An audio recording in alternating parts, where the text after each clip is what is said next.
Hey there, I'm Greg Finn. And I'm Jess Budd. It is officially Marketing O'Clock here on March 1st, 2019. Remember, you can catch our famous Friday news shows each and every Friday morning. Follow along with us in our show notes. To do that, just head over to marketingoclock.com for all the links from today's articles. And please subscribe so you don't miss a single episode. All right. First up this week is big news from Google. Introducing 3 new features for responsive display ads. A lot of times we say this is big news. It's not the biggest, but this is huge news. Yeah. I'm really excited for this. What's in store, Jess? So, big news. We do say that a lot. We should stop saying that. But this really is. So, there are 3 new features, as they said, and all 3 of them are actually really exciting. So, I'm calling this a triple header. I think, is that right? Something like that. Whatever they say in sports. Is that what they say? It's definitely not a triple header. Double header. So did you think 2 of them are good? Or do you think, maybe there's a triple header, but it's like super rare. You have to start early in the morning for a triple header. I think you mean a hat trick.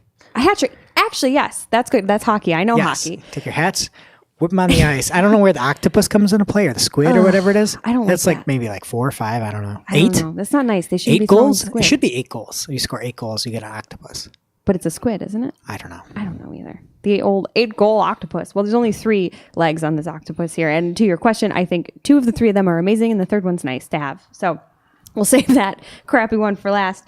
First thing, everybody be listening. Video is coming to RDAs. RDAs being responsive display ads.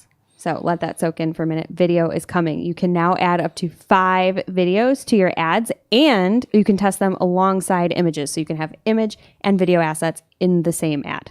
And just so you know and understand what this means, you can now put your videos onto other people's sites that haven't before allowed video. Yes.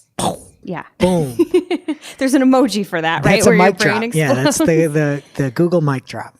It's pretty awesome. And again, I really like the fact that you can test it right alongside images. You don't even have to create a separate ad. So the even cooler thing, which is their second update, is that you will actually be able to see how this works for you because they have a combinations report coming. I disagree. That's not cooler.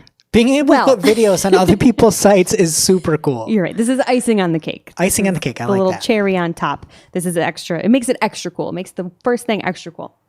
So this combinations report, that's what they're calling it.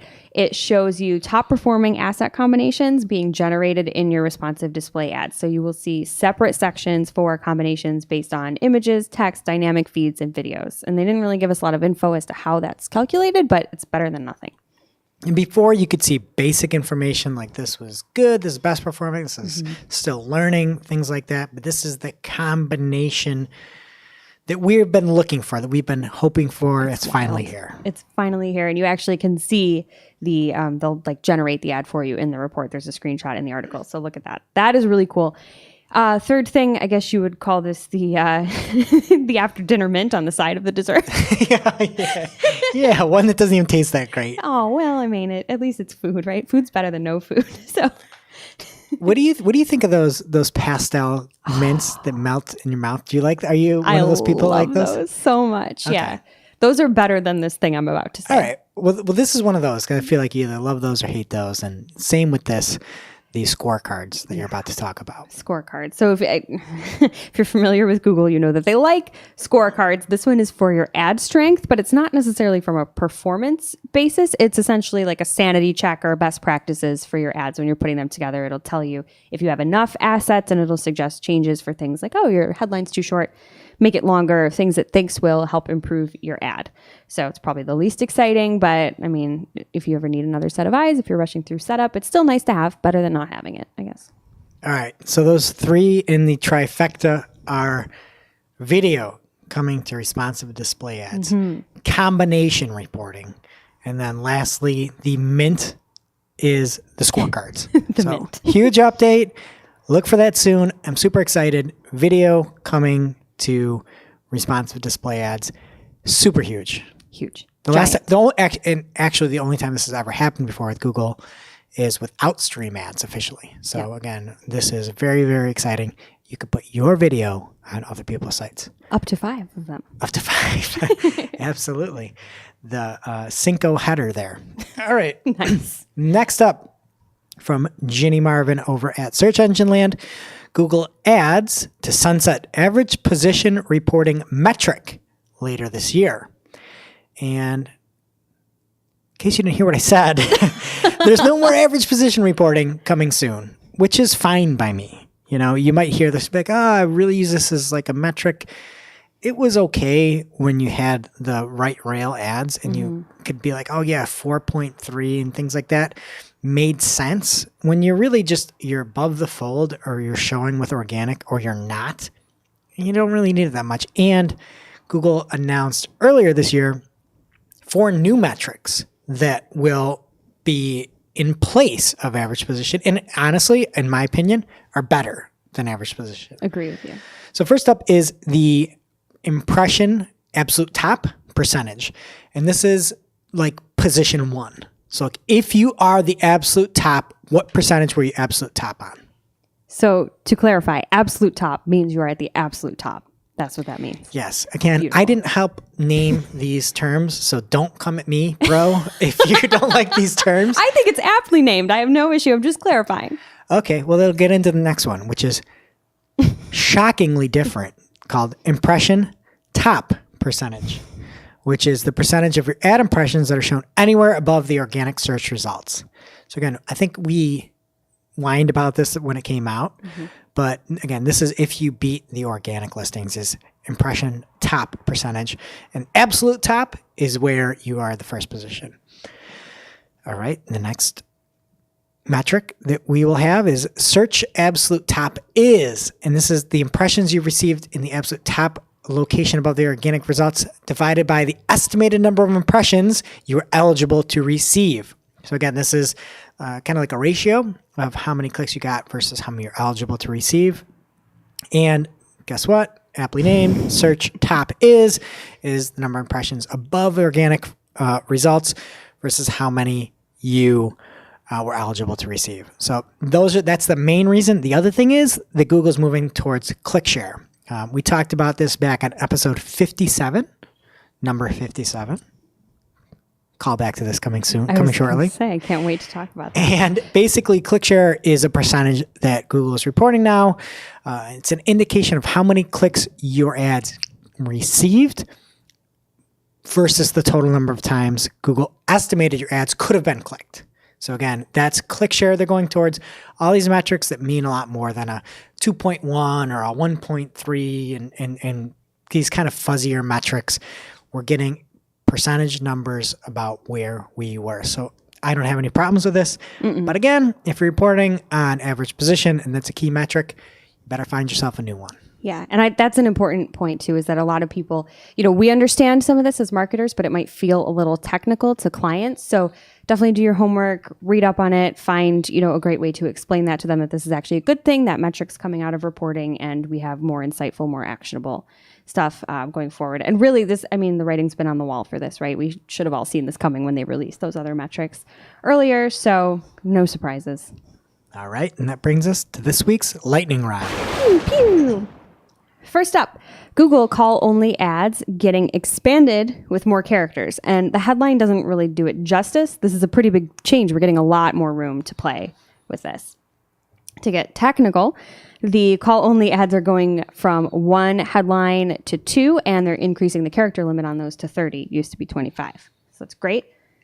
And that's the biggest feature here, is that instead of just having one line that you have to click on and then hit dial, you actually get an ad. Yeah. And that's why I hated call-only ads before, is because it was just like a basic, super truncated call link. And now it's actually turning into an ad. And I think that's really cool. Yeah. So if you weren't using these before, now is a great time to try. But if you were using them before, the change is rolling out over the next couple of weeks. So you should definitely start playing with it. One other thing of note, too, they're moving the business name from the headline to the beginning of the description. Again, this gives you more room to play in that headline area where you can really tell people what's up. And like Greg said, it's just like an ad. So it usually takes a while for people to adopt new ad formats. So if you're one of the first, you might get a boost in click-through rate because your ad's going to look better than others. Just something to keep in mind too, when if you remember way back when they added expanded text ads, Google was telling folks to fire them up and test them, but leave their old ads running just to have something, have a balance while they're figuring this out. So it might be a good idea to do the same with your call only ads, but definitely don't ignore this. Play with it. Yeah. And if you had some massive failure with call only ads before, doesn't mean you should steer clear of it this time around. Everything is worth a test, especially now that you can make it an ad, like you're a restaurant now, and you might say booking reservations now, and you have that phone number in the headline, could be a huge benefit. So the fact that it is now an ad, test it out, see if it works for you. All right, next up is introducing Showcase for premium video advertisers on Facebook. And Facebook took 3 previous ad options and converted it into something called Showcase for premium video advertisers. And they took in-stream reserve ads, which were allowing from people watching a video from a selection of highly curated publishers and creators, and also combining in-stream reserve categories where it was a little bit more segmented, along with sponsorships from, again, top-level video that is what Facebook has been gearing more towards. So they took these premium video units and put them in, again, that Showcase for those premium advertisers. Yay, Facebook. And yay, Quora. I've said it before and I'll say it again. They're winning 2019 as far as innovation. They're just going at like cheetah pace. Cheetah pace. Cheetah pace. Do you know what the fastest animal on the planet is? If you tell me it's not a cheetah, I have to change my previous statement. I don't know. I thought it was like a bird. I thought it was like a peregrine falcon. Oh, well, you think a bird can fly faster than a cheetah can run? I don't know. Who could know these things? We should go to the Animal Olympics and find this out. You know what? I'm going to bing it after this show. Find out who's right or wrong. Fair enough. We're going to put some stakes on the line. $1 advertising dollar on Quora. Oh, I like that. Okay. Deal. So I raise my cheetah to your falcon? Peregrine falcon. Peregrine falcon. I don't even know how to say the word. Is it peregrine falcon? Something like that. Pedigree is like a brand of dog food. I got in late this morning. I'm running on fumes. It's okay. I'm no peregrine falcon.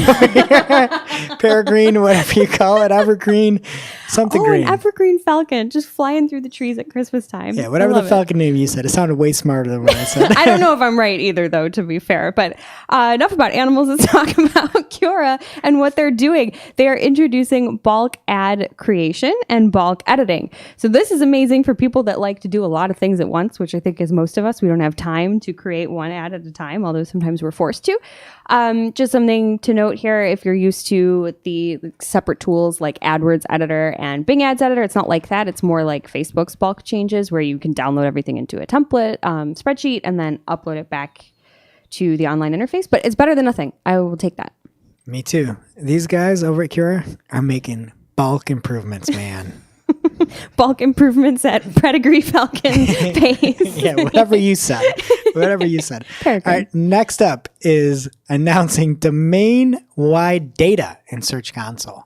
And we talked about this earlier this year, but Google is getting away from having to verify your HTTP versus HTTPS and www versus non-www. And now you can have domain-wide access in Search Console. The best way to do this, and the way that Google is pushing everything, is to have DNS verification set up.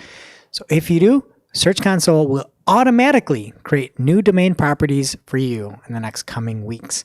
So, and they also state that DNS verification is the recommended way to set up your Search Console moving forward. Was that always the case? It wasn't, right? I don't know if they've actually ever set a preferred method. Yeah. But with that, they can see that you actually own the domain and give you all that access, not just that you had access to one GA view or something like that, or you were able to put code in one spot and not the other. If you own that domain, you have control of all those subdomain, everything else, like you own the domain, so it does make sense, at least to me. Yeah. But again, I said Falcon wrong, so don't take advice from me, man. No, you didn't say Falcon wrong, first of all. But no, I think this is good. And they wrote in their announcement that domain properties were built based on your feedback. Thank you again for everything you've sent our way over the years. A, that's really sweet. B, how many years have people been asking for this? Like forever. C, I always put that feedback in, and I just imagine it just evaporates up into space. So it's great to see that feedback went somewhere and did Yeah, something. they're actually listening. And as Evelyn from The Mummy would say, or did say, patience is a virtue. So I'm glad we had some patience and we finally have something. It's nice. Oh, The Mummy. Is that like The film. Okay, never seen it. You have not? No. Is that a Recommended? true fact? Yeah, I've never seen The Mummy. Highly recommend. It's Brendan Fraser. Don't you love him? I love Brandon Fraser. Yeah. Brandon or Brandon? Pedigree? Oh, I don't know. Pedigree Fraser. Is never seen. How many buds do you give it out of 10 buds? Out of 10? Ooh, I would give number 1 and 2. They're both great. You should watch them both in sequence. I would give them like an 8 out of 10. Okay. I'm great gonna have fun. to watch it and give you a little report back. Please do. Next up, Google Q&A. More than 90% of questions remain unanswered by business owners. And what they're talking about there in the headline is Google My Business questions. And this is just a total shake my head SMH moment. I mean, business owners are busy people. I get that. But someone should be designated as the official responder to questions on Google My Business and any social media. I don't know why you're shaking your head. Most 90% of businesses are terrible. I think. Yeah. Personally. You go in and you're just disappointed. So like That's true. this is apropos for the course. That's really sad. But you know what? This is our listeners are not from those businesses and they do not represent those businesses. So this is a little shot in the arm, guys. This stuff is easily accessible right from search. People are seeing the fact that you're not responding to other customers. So you're making that person angry and everybody else too. And when you don't respond, other people do. Excellent so point. get out in front of it. Right? Like somebody asks a question, you answer it. I don't want Bob Smith answering it. He's a total jerk. Yeah. I'd rather answer it. Some of the answers that I have seen come through for businesses that I manage, it's amazing what people will say. Somebody responded, I forgot the question and I forgot the answer, but this guy's answer started with, yes, baby, yes. And that's just not. That's pretty good. I mean, it's great, but it's not helpful. And this particular business then went and responded because there needed to be an official answer, like you said, to get out in front of that guy who's being weird on the internet. Yes, baby, yes. Just do it. All right. And if you have problems with it, just download the app. The app is like, it's one of those like seatbelt warning buzzers that's so annoying. They're like, hey, you got a new review. Hey. And if you have a problem responding to all these things, download the app, get that little buzzer, and then just say, yes, baby, yes. I can't believe that. All right. Next up, nearly half of users have a bad reaction to not secure browser warning, a survey finds. So a survey from realbusiness.co.uk came out and looked at what people thought of a non-secure website. As you may know, a secure website has been a ranking signal or being secure since 2014. Lightweight ranking signal, as you'll be told to say. That's 5 years ago real time. So that's like 50 years ago internet time, guys. I think that's how it Right. works. Get with the times. But the survey found that 47% of respondents knew roughly what the warning meant. My thought, 4.7%. I'm just taking everything and knocking a digit off, one order of magnitude lower. An equivalent number, 46%, said that they would not enter their names or financial information into a site that was not secure. Hold up. 2 things. 1, 47 and 46 are not equivalent. They are different by 1. Secondly, and more important, I didn't even notice that. you didn't? No. I am the, you know this, I am the math guy on this show. Yes. And I'm here to point out obvious facts with numbers, but also enter their names. Really? Like you can get more info than that from a phone book and they just throw those on people's lawns. So you're going to go on a website and not go, oh, I better not tell them who I am. Not if it's not secure. No way. Crazy. All right. And then also, this is the best part. 64% of that group said that they would leave the site instantly. Yeah, right. These are all way. people that are like, oh, yeah, I know what I'm talking about. Oh, yeah, I wouldn't go to a secure site. They probably have no actual idea what the H a secure site is. Because 64% of those people are not being like, oh, nope, I'm out of here. No, those are the same people that are, getting phished, if you will. Yes. Entering information via email and having their bank account stolen. Yep. And so, but I think the main thing is there are probably some people out there, probably not 64% of 47 or whatever that math is, math guy over there. But if you don't have your browser or if you don't have your site secure, many browsers won't even show that input. So you'll get that warning. apparently a lot of people leave, and sometimes you won't even see it depending on your settings. So go secure. Just go secure. It's simple. Okay. Yes, baby, yes. I see what you did there. Beautiful. All right. Facebook is testing a new ads manager interface, and they're not really talking about it. They haven't said anything official. So what we do know, we know from folks with access to the test that have been sharing screenshots, and you can see them in the article. So do check the show notes. Biggest changes here is the color. There's a lot less blue, which I'm okay with. And no more tabs. It's more of a drop-down style. So I don't know. No one ever really loves a huge interface revamp right away just because we're all creatures of habit. Cough, cough. Google Ads. But Greg, did you look at this? What did you think? I thought it looked good. I mean, I don't like the new interface. So to me, I welcome any change where I did like the old formerly AdWords interface. But in this case, things are slow. Things are clunky. It's just, it's cumbersome, the current interface. So if it's going to be sped up, I'm all for it. Agree. My main thing is, though, I would just really prefer a desktop version where you can make all of your changes, then upload them all and submit them just like, is it still called Google AdWords Editor? Yeah. Did they change it yet? No, they haven't. Okay, just like Google AdWords Editor is currently for Google Ads. But that's what I really would care more about, to be honest with you. I think so. Maybe we should submit that feedback. Maybe they'll read it like Google does, and in 50 years we'll have it. Yeah, that would be perfect. All right, next up, Google to kill off property sets within Search Console. And Google, as you heard the news earlier, is going to be combining the domain level data. So there's no need for property sets where you'd have to lump in all the different properties you own. They're all going to be combined into one, and you'll be able to see that information more. So this makes total sense.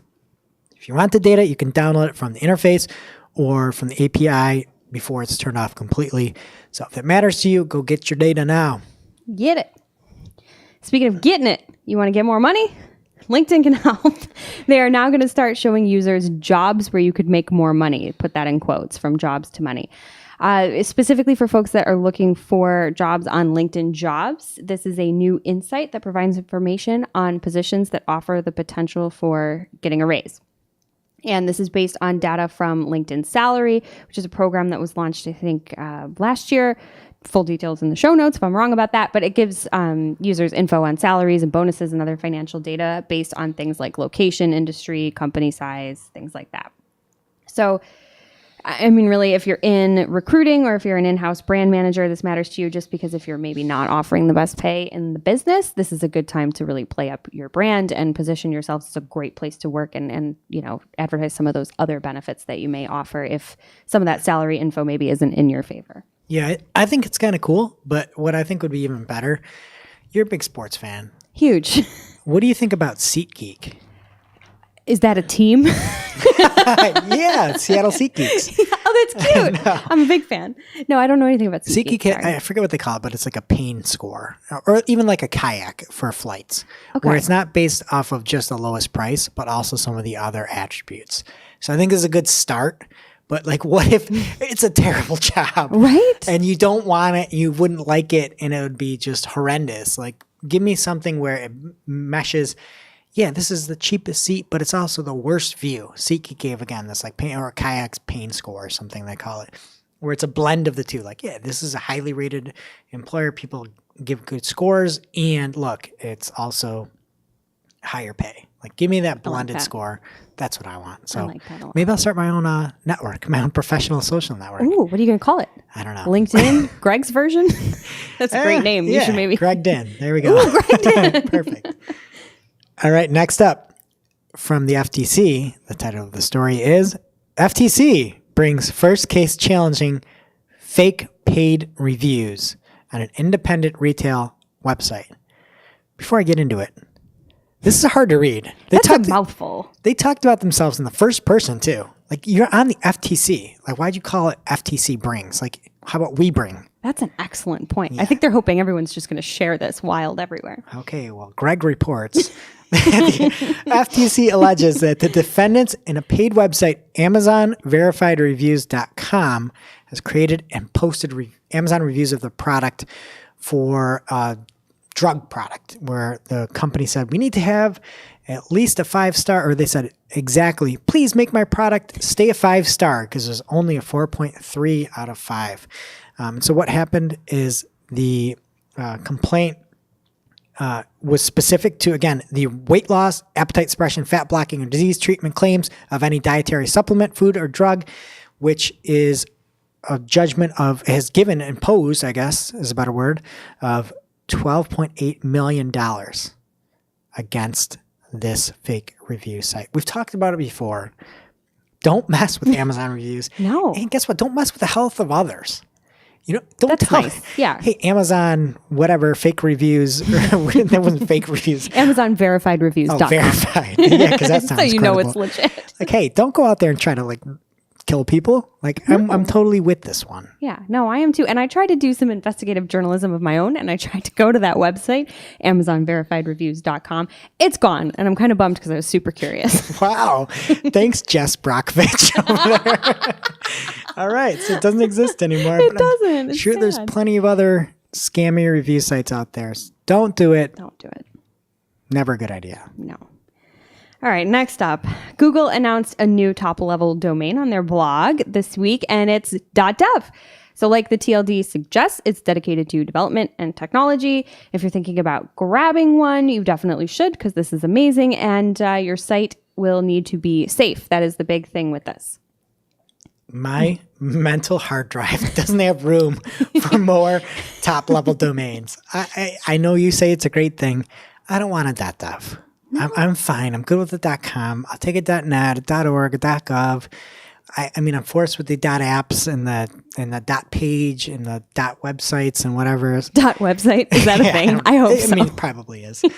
I don't need a .dev. Well, you say that, but Google said that they did this because a lot of people trying to get .coms have found that their desired .com was taken. You don't think they did it to make money? I'm sure they did it to make money. Okay. But I mean, and to help those 64% of people from leaving instantly because your new domain will be secure by default. It requires HTTPS to connect to all .dev sites. This protects people who visit your site against ad malware, tracking injection by internet service providers, and from spying when using open Wi-Fi networks. That's Google's statement. All right. I love spying. Okay, well, check us out on marketingclock.dev coming soon. Not really. We're not buying that. No, we're not. No. All right. Next up from the AMP team is what's new in AMP?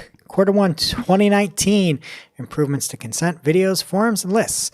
The biggest thing from here that is from a marketing perspective is that many video improvements were made. So you can now take that video and when you scroll down, it'll minimize to the corner of that viewport. You can also, there's also a custom built video player now. There's better list options, so you can have infinite scrolling if you'd like to.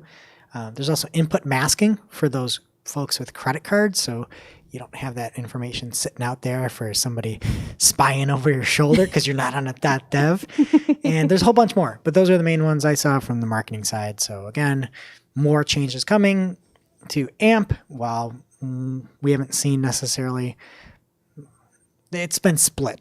It's unfair to say that. It's been split as to the effectiveness and the adoption of AMP. Yeah. But more coming, the more the merrier.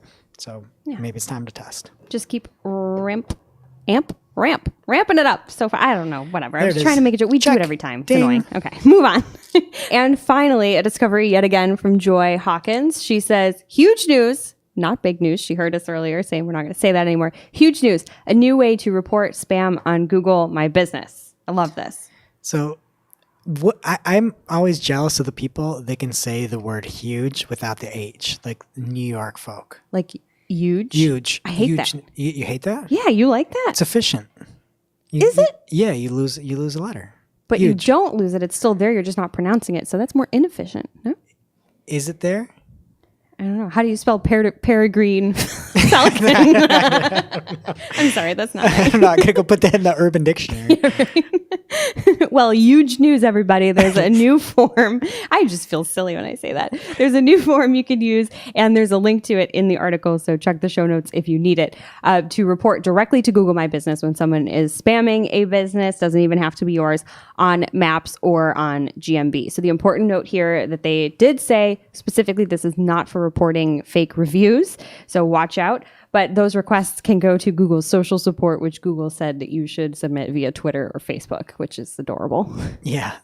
When people submit them in the community is always the most cringy thing when you're looking at like, oh, yeah, this is trouble. Yeah. It's All kind right. of fun to spy on that stuff. Okay. And now it's time for this week's WH. And this week's WTH comes from Apple Insider with the article called Apple's New Podcast Metadata Rules Banned Episode Numbers and Threaten Removal.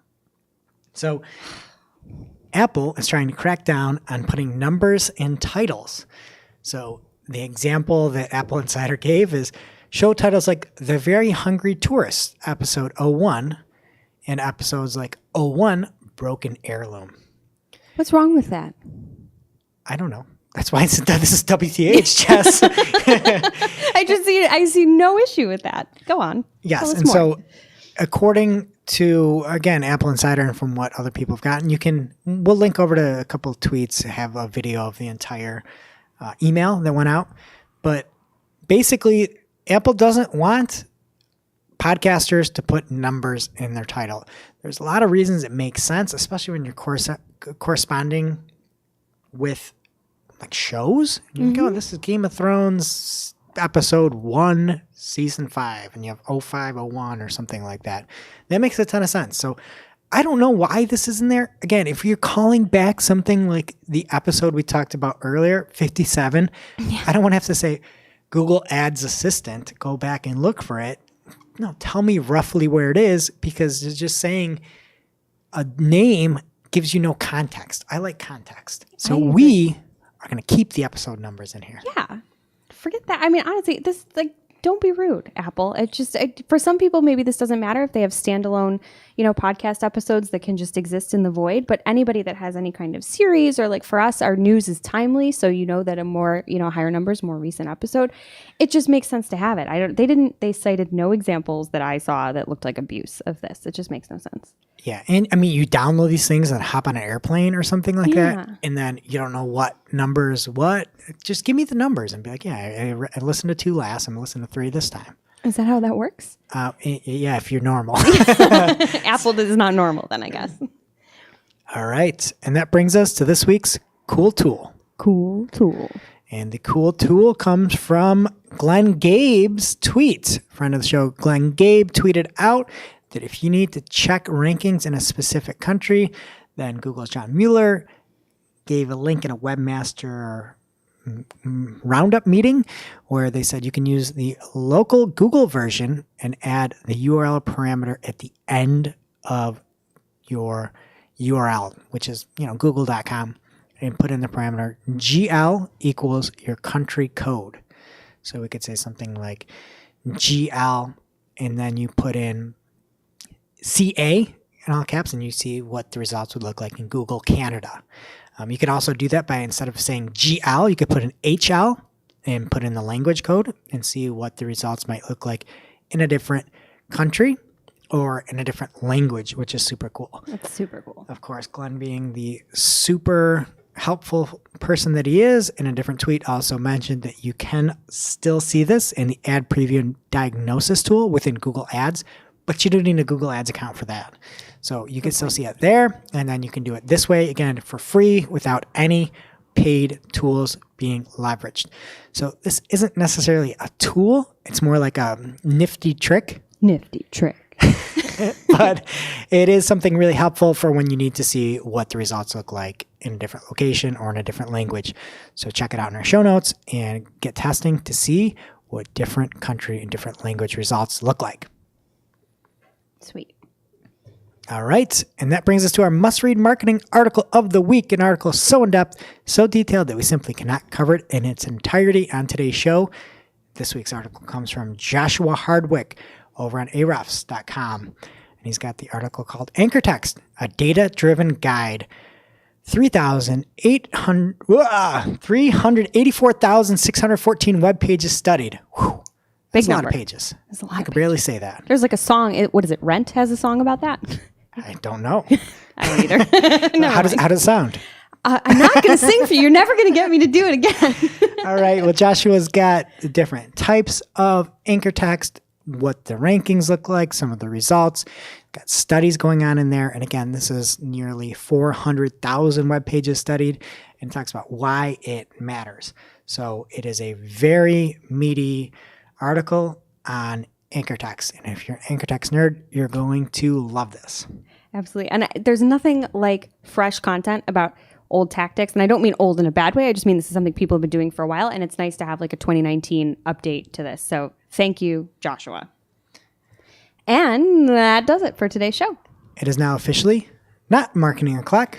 Remember, you can catch everything from today's show on marketingoclock.com. And please be sure to subscribe so you don't miss a single episode. And we will see you next week.